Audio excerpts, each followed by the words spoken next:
Seriously, what is this run-down, filthy place? You have absolute zero sense of picking a restaurant. This dinner gathering had been set up by me at my mother-in-law, Karen's insistence. Though she criticized it as expected, she was in high spirits with her wine, so that was a small relief. Besides, today we had other relatives gathered around, so I figured she wouldn't go too far with her complaints. "I'm sorry for not being more helpful," I muttered softly with an awkward smile. Then suddenly my father-in-law, Richard, stood up sharply. Had I done something wrong? Seeing this unusual intensity in the usually calm Richard, I shut my eyes tight in fear. The weight of everyone's stares felt like needles pricking my whole body. Then why don't you go home? He said with a coldness I'd never heard from him before, sending a chill down my spine. What? Richard had finally hit back. "My name is Emily Sanders, 32 years old. Soon, it'll be our first wedding anniversary. My husband, Chris, graduated from a prestigious university and now works for a well-known company. He never flaunts his accomplishments, and instead he kindly offers, let's split the household chores. Since I work part-time and have more free time, I handle most of the chores. But on his days off, Chris cooks, and I always look forward to his delicious meals." Emily, here you go. Today I made some croquettes with big chunks of meat. We don't have kids yet. The weekends we spend together are our little oasis. We both want children, but we're also enjoying this time just for the two of us. Or at least, that's what I tell him. Secretly, I have my own hesitations about having kids. When our relaxing weekend came to an end, it was back to Monday. I finished my shift and returned home around 4 p.m. and, as usual, she was there. Karen, standing poised and refined, right in the entryway of our apartment building. Welcome back, Emily. Must have been a long day at work. "Oh, well, hi, Karen. Yes, I just got back." Karen often drops by the apartment where Chris and I live. She's always waiting for me at the entrance after work, and somewhere along the line, she's become friendly with the neighbors. Today, as usual, she was chatting away with a few neighbors her age, apparently passing the time while waiting for me. You work so hard every day. I brought a little something to add to tonight's dinner. Please, enjoy it if you'd like. This dinner gathering had been set up by me, at Karen's insistence. I forced a small smile in return, feeling the dry corner of my lips crack painfully. I kept the pain from showing. "Oh, thank you so much. Would you like to join me for tea?" "Only if it's no bother. Please feel free." Thank you. In that case, I'll take you up on it. I always enjoy our chats, Emily. The neighbor's eyes widened in surprise. You're quite close with your daughter-in-law, aren't you? Emily is so sweet and genuine. I can't help but dote on her. Honestly, we're closer than most real mothers and daughters, and it's all thanks to Emily. With a softened expression, Karen boasted about our wonderful family bond. After saying goodbye to the neighbors, we walked side by side to my apartment, seemingly the picture of a harmonious in-law relationship. I made beef stew for you today. It's your favorite, isn't it, Emily? "Oh yes, it is. I love it." Remember, the first time we cooked beef stew together, you... Laughing over trivial memories, we stepped into the apartment. Then, in the instant the front door clicked shut, her demeanor shifted entirely. The calm smile vanished, and she closed in on me with a low, harsh voice. What was that attitude just now? In a mocking gesture, she stuck out her lower lip and hunched over as if mimicking my nervous posture. If it's all right, may I offer you some tea, if it's no trouble? When she was done with her exaggerated, scornful impression, she switched back to her usual domineering tone. Why so timid? Couldn't you just say, "Oh, please join me for tea, Karen?" With a bit more spirit? Honestly, if the neighbors start getting a weird impression of me because of your attitude, what then? Sorry. I tried my best to play the cheerful, adoring daughter-in-law she wanted, but clearly I wasn't up to her standards. She shoved the container of stew toward me, and some of the broth leaked out. To her, it was just a prop to present herself as the ideal mother-in-law.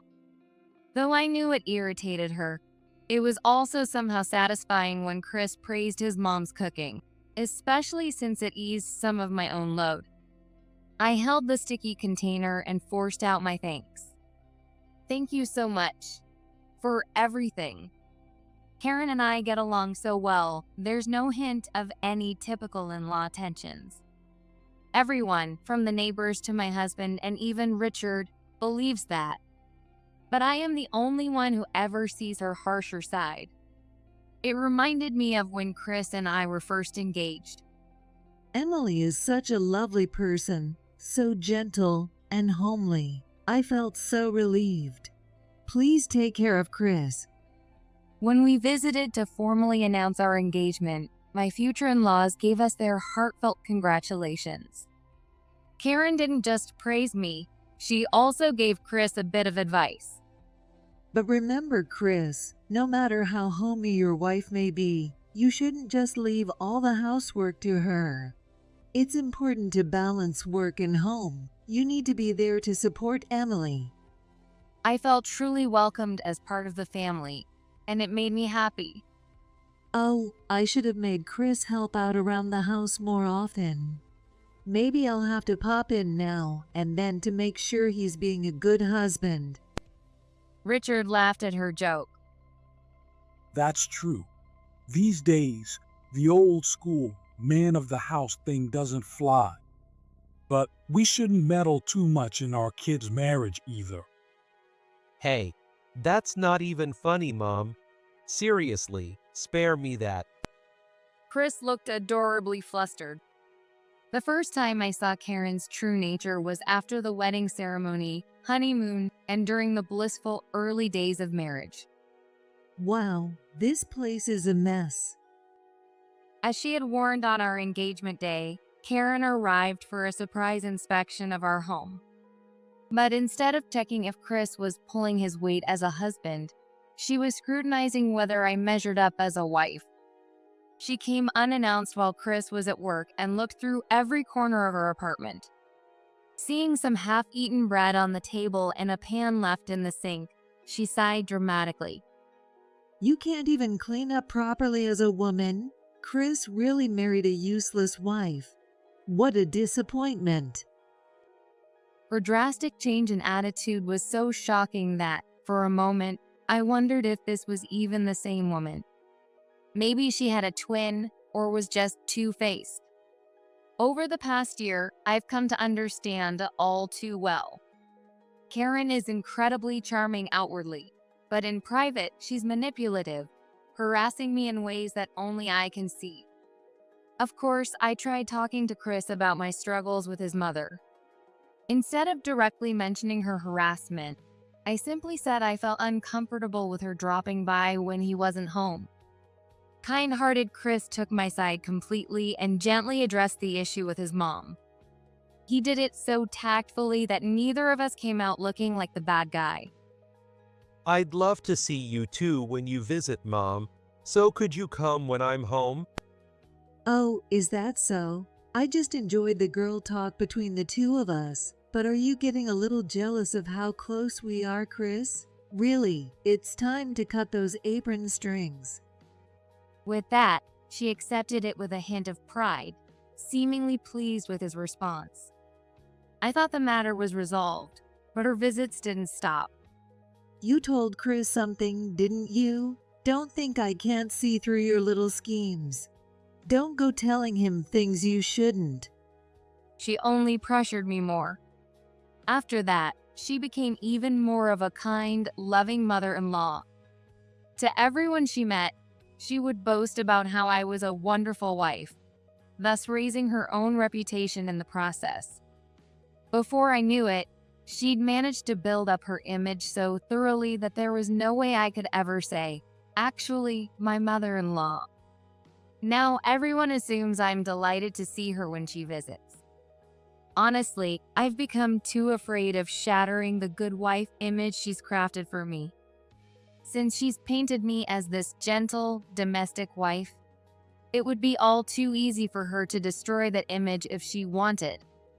Before I knew it, I started feeling anxious, thinking, if I go against my sweet mother-in-law, Chris might resent me, and everyone else might look down on me. Even when Chris asks if I'm uncomfortable with his mother, I can only give a weak smile to avoid worrying him. We just get along well as women. Each time we meet, Karen makes a pointed remark. It's been a year since you got married now. You do understand why such a capable man like Chris married someone as useless as you, right? Oh, yes. She makes me repeat the humiliating words clearly. I am an incompetent woman who can only manage housework and work halfway. I am grateful to Chris, an exceptional man, for marrying me despite this. My role is to support him to the best of my ability. According to Karen, Chris once considered calling off the engagement before we married. She told me he had realized just how useless I was. Emily may be clumsy, but she's obedient and honest, so you should marry her. Karen claimed that she had strongly encouraged him. And thanks to her, I am now happily married to Chris. Both Chris and Richard are as kind as ever. Still, I can't shake the feeling that they too have hidden sides just like Karen. Richard said you're a bit slow on the uptake, Emily. And Chris told me the other day he didn't enjoy dinner, but forced himself to eat it. Karen shares these tidbits with me. I take it as her way of showing kindness, wanting me to see others' true feelings and adjust my behavior accordingly. So I'm always cheerful around Richard and make a point of serving drinks for him. And at home, I always prepare at least 5 dishes for each meal. Though Chris and Richard often tell me not to push myself, I know better than to take that at face value. Every act of kindness leaves me wondering, what did they mean by that? In the midst of these exhausting days, Karen assigned me the task of organizing a family gathering. It was to be a celebration for Richard's retirement, bringing together close relatives. Someone as incompetent as me? Surely, I'm not up to the responsibility. As I worried, Richard added more pressure. I'm really touched that everyone's coming together to celebrate me. Actually, it's also our 40th wedding anniversary this year. So, am I now expected to include an anniversary celebration as well? I couldn't even voice my doubts. You can count on me. I hated myself for answering that way. Unable to confide in anyone, I pushed forward, full of unease. Finally, the day of the celebration arrived. Gathered together were Chris and me, my in-laws, as well as Richard's siblings and their families. The restaurant I booked was an old, high-end establishment. Not exactly well-known, without even an official website. Still, I thought it would be a safe choice. But, standing outside, the place felt older than I'd anticipated. Sure enough, when I glanced over, Karen's face darkened. But then, she quickly softened her expression and began patting my shoulder briskly. Oh, what a charming place with so much character. Emily found and booked this for us. Thank you so much. That must have been a lot of work. Everyone, let's enjoy a wonderful meal here at Emily's recommendation. With her great taste and cooking skills, I'm sure this place will be simply delicious. I can't wait. While praising me, she subtly raised everyone's expectations. Seeing the look of anticipation on everyone's faces made me so nervous that I could only look down with a strained smile. In the private room, I sat in the seat closest to the door, with Karen beside me. Everyone enjoyed their meals along with some drinks. The food, which I had worried about, turned out to be delicious, and the service was excellent. Just as the atmosphere started to liven up, Karen leaned over to speak to me. Everyone's being polite and saying it's tasty because they're all adults, you know. She had also been drinking. Though she leaned close as if whispering, her voice sounded as loud as usual to me. Seriously, what is this rundown, filthy place? You have absolute zero sense of picking a restaurant. As expected, she had her criticisms, but Karen seemed to be in high spirits.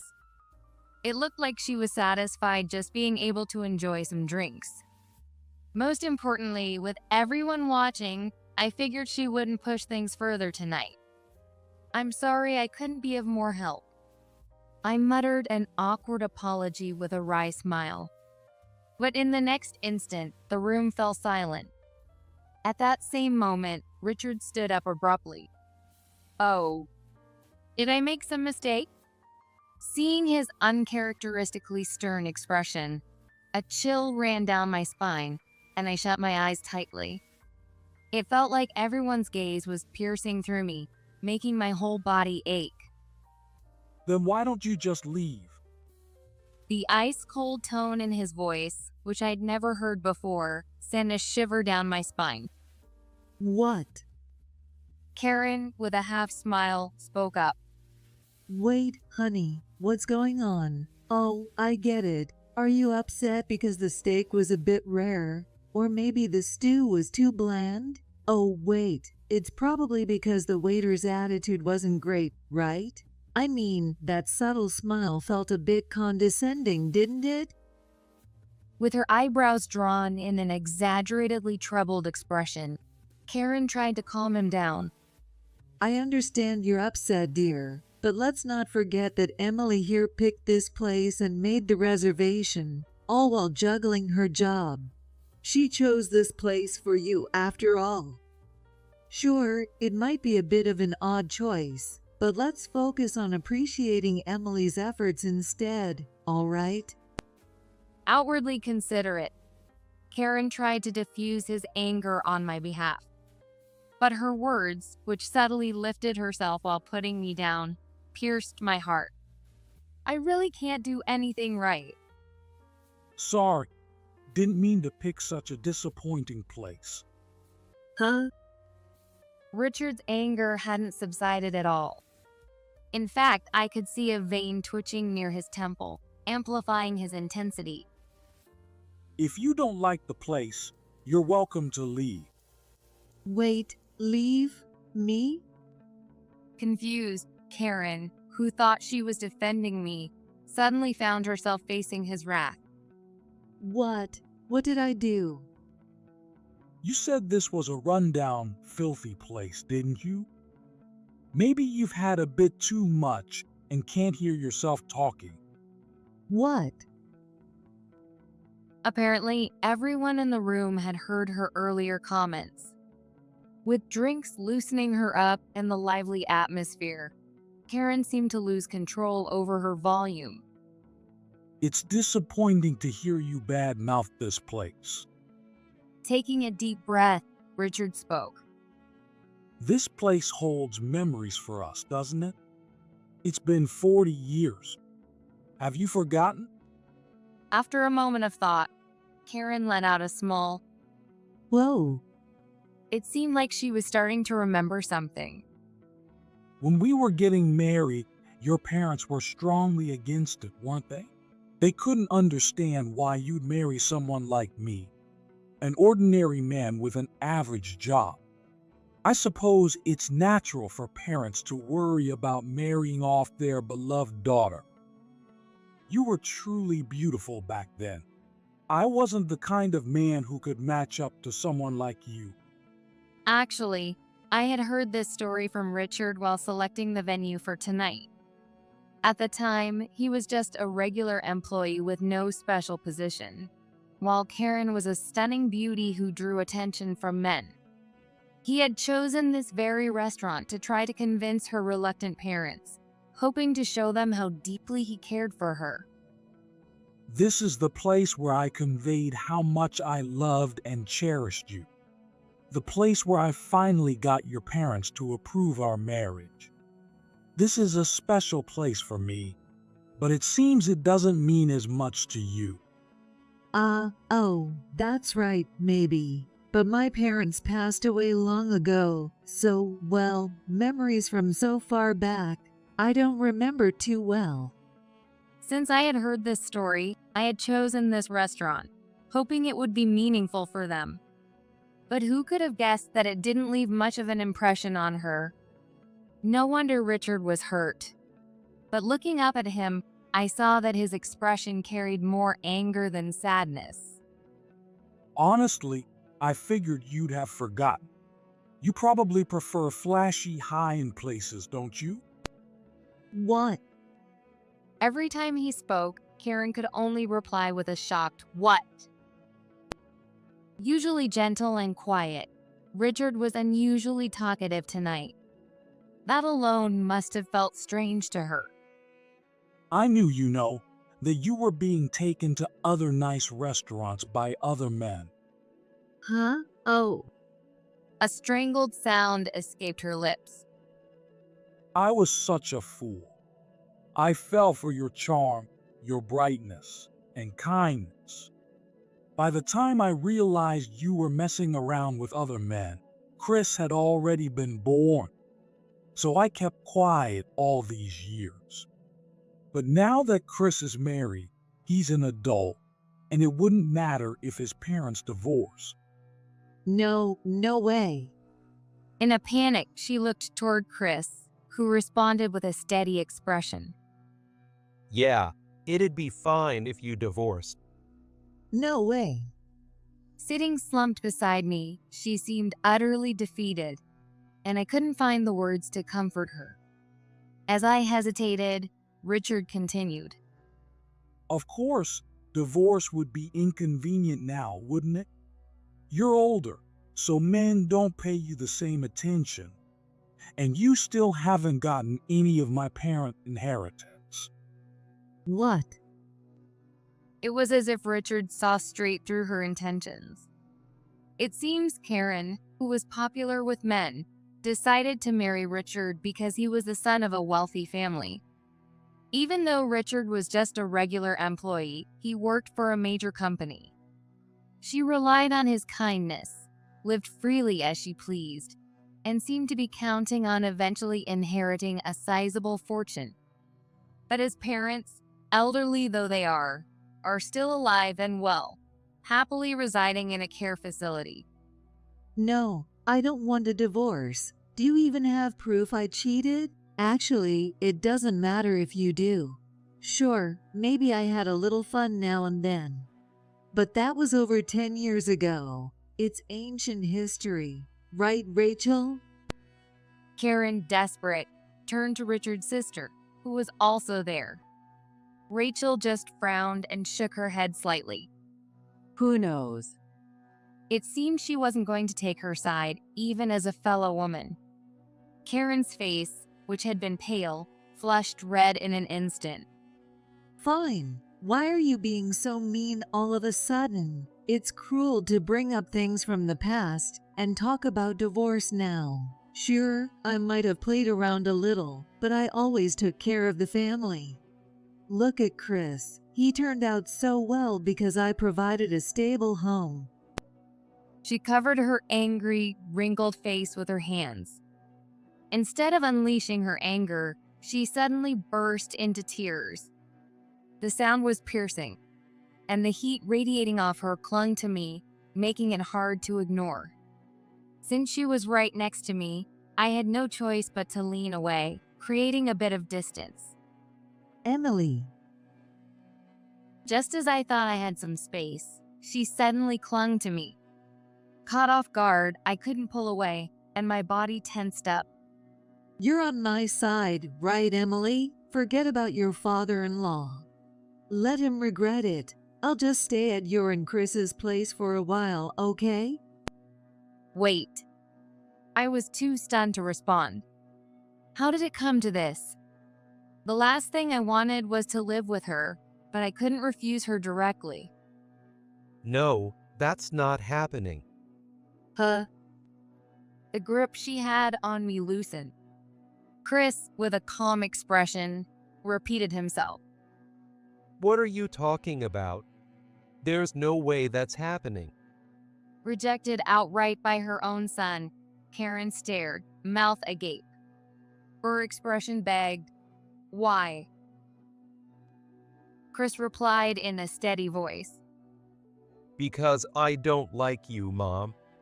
He said it as casually as a good morning, without any tension. I married Emily because I love her. Anyone who hurts the person I care about, I can't stand them, even if it's my own mother. Chris said it so straightforwardly. While I was still processing everything, Chris put an arm around my shoulders. Don't worry, Emily. I don't resent you at all. I know Mom's been trying to fill your head with lies like Chris just puts up with you. None of that's true. I always averted my gaze, but now he leaned in to meet my eyes. When I looked up, he gave me a warm smile. There was no way that smile could be a lie. Then, what was it that I had feared about Chris's supposed true face? Nervously looking up, I noticed the stern expressions on Richard and his relatives had softened into gentle smiles. What lies? I was only trying to be nice to Emily. I didn't tell any lies. Karen shouted defiantly. But I couldn't recall a single moment of genuine kindness in her behavior. Watching her lose control like this, even I, slow as I am, could see clearly who the real liar was. Wait, so all this time, I thought you were the one holding this family together, that you were keeping Chris and Dad from getting fed up with me, maybe even stopping them from divorcing me because I'm useless. Was that wrong? Gathering my courage, I voiced my thoughts, and Chris pulled me even closer. No, that's not true. I married you because I love you. None of that makes any sense. Relief washed over me, and tears began to slip down my cheeks. Before I knew it, I was crying. Chris's warm smile faded as he turned a steely gaze to his mother. I know you've been tormenting Emily, making her believe we were bad-mouthing her, trying to brainwash her. You manipulated her like that. His voice never rose, but the pressure was intense as he confronted her. Karen shook, glancing around for support. But everyone's eyes were filled with disdain. Realizing she had no allies, she clenched her teeth in frustration. So, I'm the bad guy now? All I did was try to guide Emily with a few helpful tips. Don't gang up on me. Shaking with anger and desperation, she cried out, looking exactly like the villain. Guidance? More like harassment. Lying to make her feel isolated. That's what you call a mother-in-law's role? You're the real bad guy here. Chris's calm, flat tone only made her look more pitiful. Trapped, Karen slammed her fists on the table. What's wrong with you all? Daughters-in-law are supposed to obey their mother-in-law's opinions. Respect your elders. I'm the authority here. So what if I gave her a hard time? I should be praised for helping her grow. She shouted louder and louder. No matter how loudly she spoke, it was clear no one was siding with her. Unable to stand the cold atmosphere, she kept pounding on the table. The beer glass on the table rattled, looking absurdly out of place. Suddenly, she grabbed the glass. Beer splashed through the air as she lifted it, lunging toward me. Oh no, she's going to do it. Instinctively, I shut my eyes and curled up. But even after bracing myself, nothing hit me. Peeking out cautiously, I saw my uncle-in-law had caught her raised arm. Karen struggled, trying to shake him off, but he twisted her wrist until she dropped the glass. Ouch, stop it, let go. Her cries sounded pained and almost elderly, but her face twisted with rage. Without loosening his grip, my uncle pinned her down to the floor. If you resist any more, I'll arrest you on the spot. What? You look more like a robber doing this to me. How dare you, a big man, use force on me? And moved by her taunts, my uncle replied in a stern voice. Because of your resistance, I now have scratch marks on my arm, and that beer you threw dripping from my hair. Shall I arrest you right now for assault? Karen, finally noticing the beer running down his hair, muttered. Oh. Coming to her senses, her face turned ghostly pale. Though she stopped resisting, my uncle did not let her go. You must have forgotten. I am, after all, still an active duty police officer. Come to think of it, I remember hearing once. Richard's brother is a police officer, and his wife, who was standing behind him with her arms crossed, is also in the same profession. My uncle-in-law made her sit down on her knees. Since she was looking down, Chris grabbed her head and made her look forward. As he forced her to look up, our eyes met. Do you have anything to say to Emily? Even after all this, Karen just stammered. Finally, I realized I'd been deceived by her. Chris and Richard were never my enemies. It suddenly felt strange that I'd gone along with her demands out of respect for Chris's parents. Tentatively, I began to speak. Why did I only believe what you told me, Mom? Chris was always there for me, but I couldn't fully trust him. I'm so sorry, Chris. It was like a spell had broken. The fog before my eyes lifted, and everything came into focus. I realized it had been a long time since I'd looked directly at Chris. His relieved, gentle smile was so comforting. What nonsense. I did nothing wrong. Back in the day, daughters-in-law weren't allowed to defy their mothers-in-law. This generation of women is so soft. I'm innocent. She was the only one still raising a ruckus, and her presence was nothing but unpleasant. I looked at her with pity, my brow furrowing. She seemed ready to strike me again, but my uncle-in-law restrained her immediately. Then my aunt stood up. Claiming innocence won't hold up here. I'm afraid we have clear evidence against you. What?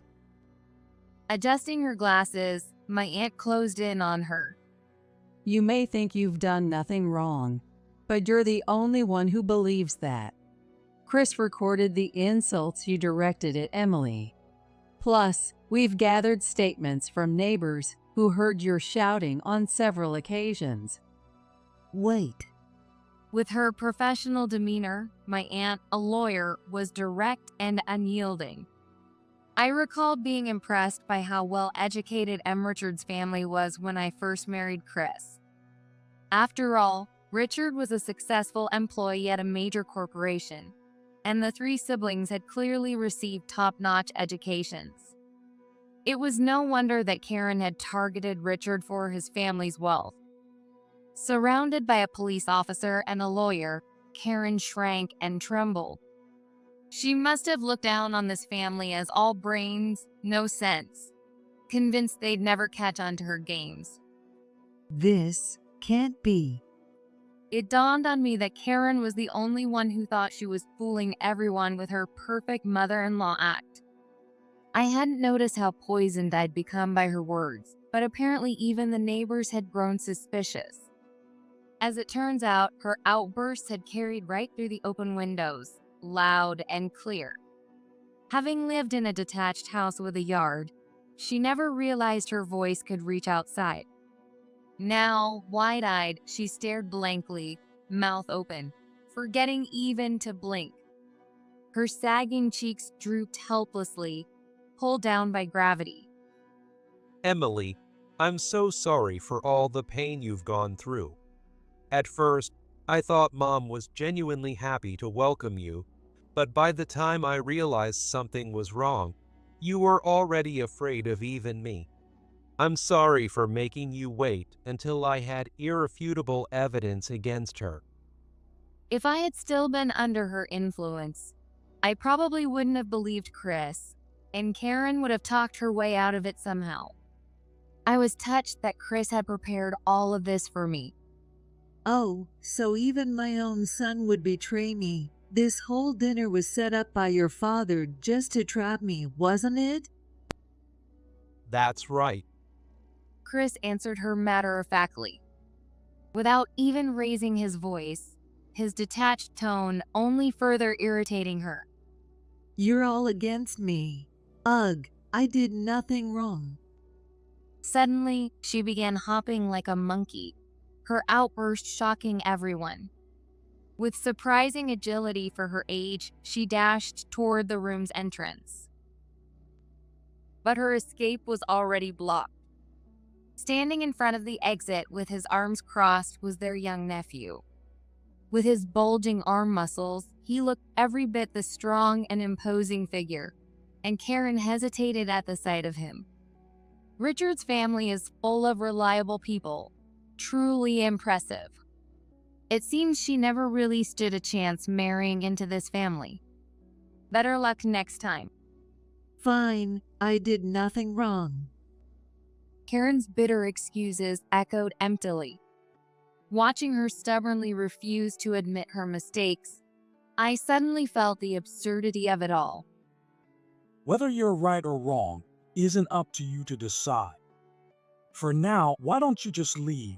You seem to enjoy yourself eating and drinking, but clearly you don't care for this rundown place. Even though she'd been told to leave, she returned to her seat, grabbed the remaining steak with her bare hands, and shoved it into her mouth. Her bizarre behavior left everyone speechless. While she'd apparently found the restaurant shabby, it seemed she at least liked the food. With her mouth full, she glared back at us one last time before finally leaving. We silently watched her go, behaving like a wild animal. Later, I heard she spent her time alternating between shouting and sobbing. In the end, Richard filed for divorce, and she protested endlessly, saying she didn't want it. However, she was in no position to refuse. Wasn't your affair just 10 years ago? Too bad. But that's not long enough for the statute of limitations to have passed. If you don't want to be sued for damages, sign the divorce papers now. My aunt, a lawyer, stepped in and the divorce was finalized. She couldn't pay any settlement. Richard didn't need her money though. He just wanted her gone. Of course, life after the divorce left her struggling financially. She was given a small settlement out of pity, but for someone used to a life of comfort, it was a pittance. Naturally, her attention turned to me. Returning home from work one evening, I found her waiting in the entryway of my apartment building. Welcome home, Emily. You must be tired from work today. Since that family dinner, I hadn't seen her face. I was honestly shocked that she would just show up as if nothing had happened. She looked mostly the same, though now her hairline was graying and the ends looked dry. Emily, everyone seems to think I'm the bad guy here, but I was the only one who truly cared about you. Just between us, Chris really did say bad things about you to me. I don't want to criticize my own son, but he's always been difficult. That whole dinner, he conspired with his father to humiliate me. That's all the proof you need, right? Seeing her fake tears gave me chills. Oh, really? Yes, I was set up by Chris and his father, and now I'm living in a run-down apartment. I even had to start working part-time at my age. Just think, his father is retired now, So why am I the only one who has to suffer like this? Emily, can you secretly lend me a bit of support? Despite her tears, her confident request for financial help left me puzzled. Her perfectly done makeup hadn't even smudged a bit. Her face was marked with deep wrinkles, but I could still tell she had been beautiful in her youth. Surely you have other men you can rely on besides Chris's father? Even in her later years, she still radiated that aura. She broke off her fake sobbing and twisted her mouth slightly.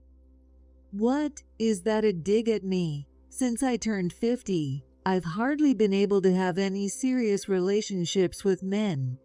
It's just boring, no excitement. Then Chris got married, and I had a blast getting close to you, Emily. So it turns out I'd been a convenient distraction for her boredom. While I'd been suffering under the weight of her meddling, she must have enjoyed every minute of it. Lost in thought, I was startled when she suddenly squeezed my hand. So please, Emily, you're the only one I can ask for help. I'm begging you, save me. I felt a pang of pity for her rough, dry hands. However, I can't help you. What? Why not? Your mother's zero-in-law is in trouble, and you won't help. Oh, I see. Chris must be bad-mouthing me to you now, right? Don't believe a word of it. Her previous meekness vanished. She started spitting her words out. I held her gaze unflinching. Chris hasn't said a single bad thing about you. I don't know if he's ever complained about me to you, and I can't guess what he truly thinks. But I trust Chris, not you. When I said it, her grip loosened in shock. She must not have expected me to speak up against her. Taking the opportunity, I freed my hand, stepped back without saying goodbye, and entered the elevator. Hey, stop right there. You can't just run away. It's a wife's duty to take care of her mother-in-law. Get back here. The elevator doors closed just before she could reach me, cutting her off. As her ranting continued, I decided to call my uncle, the police officer. If only she had settled down quietly in her rundown apartment with her part-time job. Even though Richard divorced her on good terms, she just couldn't help but cause her own ruin. She tried to corner me several more times after that, but finally, my young, muscular nephew took matters into his own hands. When he showed up with a dozen or so of his friends and surrounded Karen, she was so scared that she turned tail and fled. Just the sight of those intimidating men must have made her feel like her life was at risk. It was far more effective than the police warnings. Of course, my nephew and his friends aren't actually dangerous.